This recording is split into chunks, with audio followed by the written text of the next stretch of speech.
Oi gente, eu sou a Tailane do Despindo Histórias. Hoje eu trouxe a Carol aqui do Tem Que Ler comigo novamente aqui no canal. Nós aqui de novo. E eu chamei a Carol aqui hoje pra gente falar sobre a tetralogia napolitana de Helena Ferrante. E estamos aqui com os livros, porque a gente selecionou trechos de cada obra. No caso de Carol, ela tá nesse livro aqui, então ela não selecionou nenhum desse. Mas enfim, vocês vão entendendo a lógica quando a gente for falando. Cada uma de nós escolheu 4 trechos e nós vamos agora citá-los. Então aguarda aí que logo depois da vinheta a gente vai falar quais são eles. Solta a vinheta. Solta a vinheta. Solta a vinheta. É sexta-feira! Eita, eu adoro com Marina. Sexta-feira!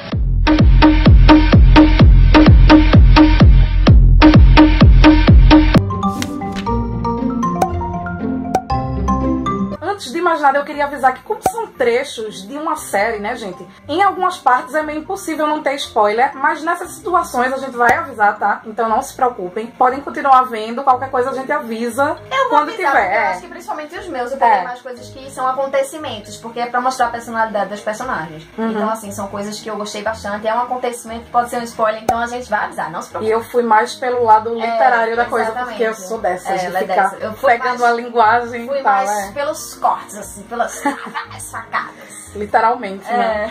Eu peguei aqui a Amiga Genial, que é o primeiro livro. Nós vamos falar os trechos que selecionamos para esse livro. E o que eu selecionei aqui, eu vou dar uma breve explicação. Já para evitar dar spoiler para vocês, eu não vou ler um trecho grande. Mas aqui, a Helena Ferrante fala do conceito de desmarginação, que é quando as coisas e as pessoas perdem as suas margens. E eu achei tão interessante porque ela recorria a esse elemento que é quase fantástico para explicar algo que, pelo menos para a personagem da Lila, era real e a aterrorizava. Então ela diz mais ou menos o seguinte: na ocasião em que me fez esse relato, Lila também disse que o que chamava de desmarginação, mesmo tendo ocorrido de modo claro apenas naquela oportunidade, não era inteiramente novo para ela. Por exemplo, já tinha experimentado muitas vezes a sensação de transferir-se, por frações de segundo, a uma pessoa ou coisa, ou um número ou uma sílaba, violando-lhe os contornos. E no dia em que seu pai a jogara da janela, tivera a absoluta certeza, justo enquanto voava rumo ao asfalto, de que pequenos animais avermelhados, muito simpáticos, estivessem dissolvendo a composição da rua, transformando-a numa matéria lisa e macia. Mas naquela noite do ano novo, lhe ocorrera pela primeira vez de perceber entidades desconhecidas, que destruíam o perfil costumeiro do mundo e mostravam sua natureza assustadora.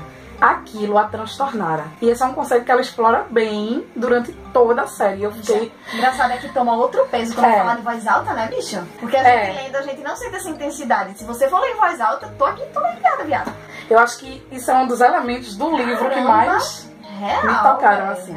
Então, esse trecho, eu não sei, não vai ter spoiler, porque é uma coisa que é mais sentimental da parte de Lenô, né, que é que narra a história. E ela destaca, assim, no livro inteiro, que ela sempre tomou Lila como a base dela, né. Então, muito dos pensamentos dela, ela sempre imaginava, o que é que Lila iria pensar nessa ocasião, o que é que ela faria. Então, já no começo do livro, ela dá essa introdução pra gente, né, que eu achei uma coisa que eu me identifiquei muito, porque eu já tive relações, assim, com minhas amigas, e eu achei muito massa, saca só. Fiz muitas coisas em minha vida, mas jamais convicta. Sempre me senti um tanto deslocada de minhas próprias ações. Ao contrário, Lila, desde pequena, tinha, agora não saberia dizer se já aos 6 ou 7 anos, ou quando subimos juntas as escadas para a casa de Dom Achille, né? Achille, sei lá. Acho que é Achille, sei lá. Enfim, dos 8 para os 9, a marca da decisão absoluta. Quer empunhasse a haste tricolor da caneta, uma pedra ou corrimão de escadas escuras, ela passava a ideia de que, não importa o que acontecesse, cravar com um arremesso preciso a ponta da caneta na madeira do banco, disparar bolinhas molhadas de tinta, atingir os meninos do campo, subir até a porta de Dom Achille, enfim, ela o faria sem hesitar. Então, assim, foda, né, amores? É Lila, né? Lila. Enquanto ela fazia aquilo... Que mulher, minha gente. Então, como eu não li o 4º livro, que inclusive ele está aqui no meu colo, toma segura esse demônio pra não ver nada, não é mesmo? Spoilers pra Carol. E o bom é que ela conversa comigo no WhatsApp, eu fico morrendo de medo de dizer as coisas, porque quando se trata de Helena Ferrante, é tanto amor que você solta sem querer, é melhor ficar caladinha. Exatamente. É melhor ficar caladinha. Então tem um trecho específico que eu não consegui achar no livro físico e eu peguei aqui no Kindle porque eu tô lendo todos eles pelo Kindle, e é um trecho que pode ter um spoiler, então talvez tenha um spoiler, então eu acho melhor você pular essa parte e a gente vai deixar aí qual é a parte que a gente terminou de falar. Então tá bem? Tá bem. Isso aqui é um conflito entre Lila e uma pessoa do bairro que ela convive, enfim, que é um embuste, né? Sempre tem, né? Porque super embuste. Um dos maiores embustes dessa série. Maior dos embustes dessa série, né? Então, vamos ler a ocasião. Era alegre e cordial. Tentou de novo pegar meu pulso como para estabelecer uma familiaridade. Uma familiaridade que me acalmasse. Foi só um instante. Lila, a metade dele, o empurrou contra o carro e lhe meteu o trinchete sobre a garganta. Disse com calma em dialeto: se tocar nela mais uma vez, vai ver o que lhe acontece. Rainha, né? Rainha, né, amores? Porque assim, a pessoa, ela tinha quantos anos aqui? Eu acho que uns 13, 12.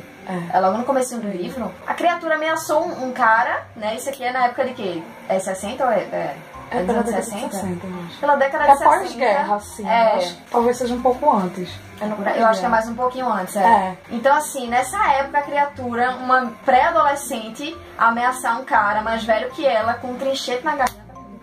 Pra essa pessoa, porque assim, nem hoje a gente consegue fazer isso, né? Quer dizer, não sei. É mais ou menos assim, a realidade que elas viviam ali no bairro, né? Era de muita violência. Então o que elas aprendiam tinha muito mais a ver com a violência do que as leis. Exatamente. Por assim dizer, uma coisa que eu achei bem interessante assim no livro. É verdade. Agora vamos pro segundo livro, que é a história do novo sobrenome. Vamos lá achar o meu trecho. Esse é um trecho sensacional, que é uma das temáticas que pra mim são as centrais assim na narrativa, que é a da maternidade. Eu esqueci de dizer logo no início, mas pode conter spoiler também. Afinal, é o segundo livro e também traz algumas situações. Então, se vocês não quiserem ver, pode pular pro próximo. A Lila estava grávida pela primeira vez. Não vou dizer de quem, né? Porque também não vamos aumentar o spoiler desnecessariamente. E vamos lá ao trecho. A barriga lhe pareceu uma bolha de carne que se expandia com a respiração do menino. Teve medo daquela expansão, receou-se que lhe acontecesse a coisa mais temida desde sempre: romper-se, espalhar-se. Depois sentiu de repente que o ser que trazia dentro de si aquela absurda modalidade de vida, aquele nódulo em expansão que a certa altura lhe sairia pelo sexo como um boneco de corda, ela o amava e por meio dele recuperou o senso de si. Assustada com a ignorância, com os erros que podia fazer, começou a ler tudo o que conseguiu encontrar sobre o que é uma gravidez, sobre o que ocorre dentro da barriga, sobre como lidar com o parto. Saiu pouquíssimo naqueles meses. Parou de comprar roupas ou objetos para casa e adquiriu o hábito de pedir pelo menos 2 jornais à mãe e revistas a... não vou dizer quem. Era o único dinheiro que gastava. Uma vez que Carmen apareceu para lhe pedir dinheiro, disse que ela lhe pedisse a pi... Ela não tinha, e a jovem foi embora magoada. Não se importava mais com ninguém, só com o menino. Gente... Que mãezona da porra. Eu acho Lila, assim, você vê aqui a maternidade da sua forma mais crua, porque você não vê aquela coisa romantizada e lá. Mas ela percebeu ali que amava aquele ser que estava dentro dela. Embora aquela forma crua de dizer que ele ia sair de dentro dela, dentro do seu sexo, como um boneco de corda. É muito pesada. Gente. Ela arrepia. Ai, Helena Ferrante, meu Deus do céu, que mulher maravilhosa. Essa aqui é muito forte, porque certeza que não tem spoiler, tá? Então, pra assistir. É uma coisa que é muito característica no livro, que é uma coisa real, né? Porque, assim, é o machismo, a gente convive com ele todos os dias, todos os minutos, né, amores? Então, esse trecho aqui define muito a visão que as meninas tinham disso naquela época, e, enfim. Prepara que lá vem tiro. Tínhamos crescido pensando que um estranho não podia sequer nos tocar, mas que o pai, o noivo e o marido podiam nos encher de tapas quando quisessem, por amor, para nos educar, para nos reeducar. Tô arrepiada. Ai, gente, esse trecho é lindo mesmo. Caralho. Inclusive, eu também marquei. Nunca tinha lido em voz alta. Chega, deu uma lagrimejada aqui, menino. Tá marcada. É porque eu fui vendo e achei, tá ligado? Ah, pô, vou ler esse. É porque parece que os de maior impacto todo mundo marca. É, realmente. Incrível, nossa. Ela tem muita coisa assim, né? Muito. Tem cada tirão danado. Agora a gente vai pro terceiro, que é a História de Quem Foge de Quem Fica, que é o livro que Carol tá lendo atualmente. Detalhe, eu indiquei pra ela essa tetralogia, acho que não tem um mês, ela já tá no 3º livro. Pois é, tipo, É Ferrante Fever mesmo, gente. Eu vou ler os 4 em menos de um mês, sem brincadeira. Ferrante Fever mesmo. Com certeza, fervorosa. E por que eu fiquei olhando pro livro agora assim? Fiquei né? paquerando ele, tipo, eu te Helena amo, Ferrante, eu te amo, eu te amo. Helena- Vamos ler, né? Porque eu meio que viajei agora. Gente, ó, esse trecho que eu vou ler, ele vai conter um pouquinho de spoiler, tá? Ele é o 3º livro também, cada vez vai ficando mais difícil não dar spoiler. Eu só tive mais cuidado, assim, pra escolher o do quarto, porque nem Carol leu. Então, tipo assim, eu verdade, chamei ela pra querida. gravar um vídeo e vou dar um spoiler de presente. De brinde. linda. Venha pra minha casa, de brinde e ganhe um spoiler. Ganhou um spoiler da Helena Ferrante. Pois é. Não. Senta lá, querida. Eu marquei esse daí, mas eu vou explicar depois, porque eu achei tão sensacional. Eu prefiro esse ler primeiro. Ela caiu na risada. Ela, no caso, a Lila, né? Disse que a face nojenta das coisas não era suficiente para escrever um romance. Sem imaginação não parecia uma face verdadeira, mas uma máscara. Esse trecho, minha gente, ficou me martelando durante toda a vida até aqui, porque eu nunca esqueci esse trecho, porque, meu Deus, isso é muito real. Por mais que você tenha um material, por exemplo, você, tá acontecendo uma problemática na minha cidade e tal, vou escrever sobre ela. Mas será que você vai fazer mesmo literatura? Se você não tiver a imaginação, realmente a realidade, sem a imaginação, ela é só uma máscara. E por incrível que pareça, a literatura só parece real quando é muito imaginativa. É verdade. Botei vocês pra pensar, né? Porque, Realmente. assim, Porque a literatura literatura é considerado literatura, né, no caso. porque é aquela coisa que, assim, não é real, mas poderia ser, porque foi tão bem feito aquela coisa que... É verdade. Né? Faz muito sentido. Eu não tinha parado pra pensar nisso. Ou seja, a realidade purinha, sem a imaginação, é só uma máscara. Eu concordo totalmente. Nossa, velho. Isso é muito forte, gente. Isso é muito, muito forte. Agora é com você, Carol.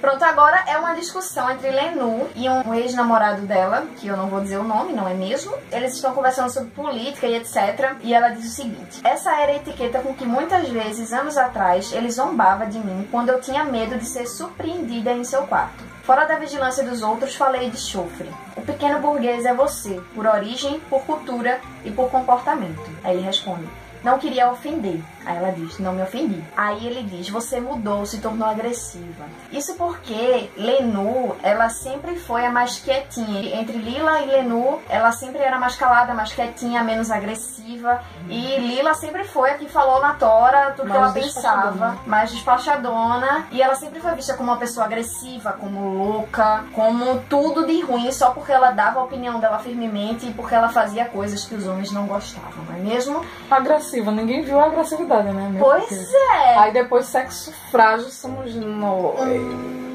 Ui, foi agressiva. Ui, o Marcinho tá chorando. Sim, Então, assim, quando Lenu tomou essa postura, porque antes, quando ela namorava com esse cidadão, ela continuava sendo a quietinha, a caladinha, e depois que ela terminou com ele, teve outras experiências, né, adquiriu outros conhecimentos, ela teve mais certeza do que ela estava falando, ela se sentiu uma pessoa firme, e ela disse isso nada demais do que a verdade, porque é a verdade que ela disse, e ele disse: você se tornou agressiva, só porque ela não ficou balando o ovo. Quando o homem é agressivo, ele é chamado de firme, quando a mulher é firme, ela é chamada de agressiva. É o então, contrário. tirem as suas próprias conclusões, né, amores? Rodrigues 2017.